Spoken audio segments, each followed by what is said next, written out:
Hello everyone, and welcome to another beer review. Now, we're still in Portugal and we're doing more beer reviews and enjoying them. And we've basically got a Nortada beer, and it's a Vienna Lager.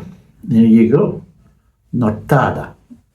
And again, these beers are produced locally. We're actually in Porto, but these beers are produced in Porto. There's quite a few breweries around about the Porto and Lisbon areas. And this one's a 5.2%, IBU of 22. I think the last one we did was roughly about 25, which was a nice blonde ale. Again, this has a spiel in the back in English. So it's 330ml. I'm sure this is roughly about €2.49. I will confirm it, but all the ones we're doing are all below €3. So I think they're ranging €2.49 to €2.79. So it is. And this one is produced in Porto. So there we go. So this is made in Porto, a Vienna Lager. They've actually got a kind of little kind of spiel here. So let's see, hoppiness. It's you've got kind of three sections, and it's about 3/4 of the way on the first section. So you've got three sections, and it's just 3/4 filling the first section. Maltiness, it's based out the three sections, it's 2 out of 3. I don't know what amargor is or corpo, but I will obviously try and translate it now. Actually, Portuguese isn't that good. Russian's not so bad, but Portuguese absolutely effing useless. Let's see what we can do. Let's see if we can translate this and see what it says. God. Right on camera. Right, yes, shit. Let's see what this says.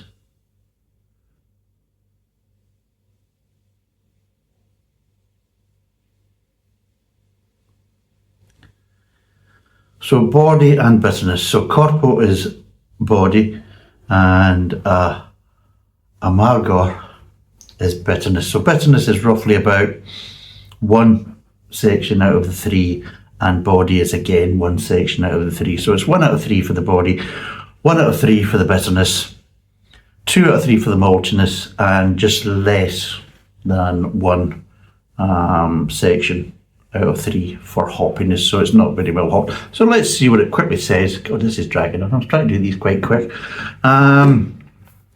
Originally from the city of Vienna, this is a style you simply must try, with sharp notes of light roasted malt and a vibrant copper colour. Awaken the Beethoven within you and dance to the sound of this ode to joy.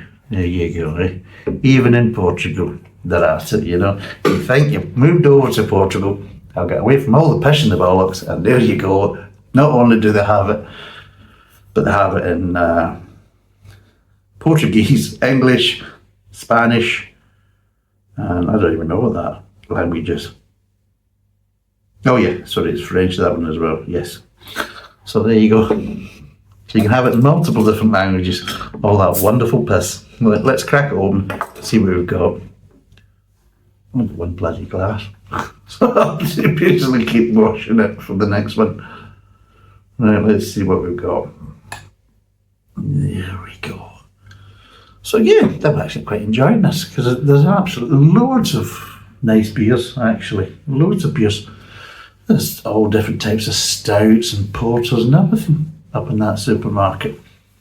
It's dreadful, and I'll be back up again, so I will, but I bought initially 8 bottles, and I'm thinking, well, once I've done them, depending on how they go, I might go back up and buy some other ones and see what it's like. But yeah, so yeah, this one's a nice kind of copper colour, light copper colour, and yeah, a little bit of cloudiness. There was a slight opaqueness to it. It's not completely crystal clear. It's got a light off-white kind of head. Smell-wise, oh yeah, straight away you're getting some lovely malt. Oh yeah, you're getting coffee tones and caramel tones. Yeah, I feel sorry for Slurpy Dave, and he was basically there and he's having to put up with Spanish lager. I mean, I've definitely got the better end of the stick compared to him. Oh, it smells lovely, it really does. and a local brewery too. Right, let's see what it tastes like.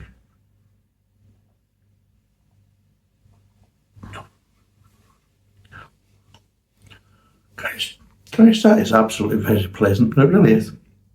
Very pleasant. And you're right about the hoppiness. I mean, it's quite a light, quick finish at the back end.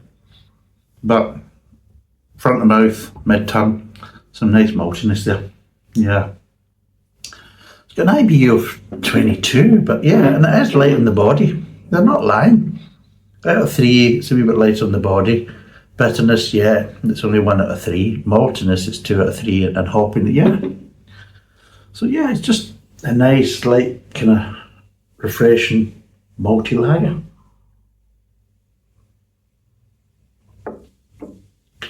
Because it's strange though, because the last Vienna Lager I had, there was way too much hops in it, and I'm thinking, that's not what a Vienna Lager supposed to be like. But again, it's the old craft fraternity. Let's fire as many hops in it because look at me, I'm wonderful.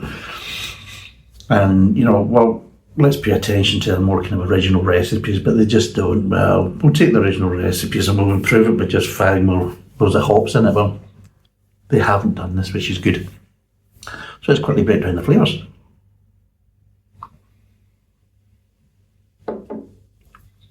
Straight away, the minute you get front of the mouth malt, which is what you're supposed to be getting, and it's nice kind of rich caramel toffee tones, really nice.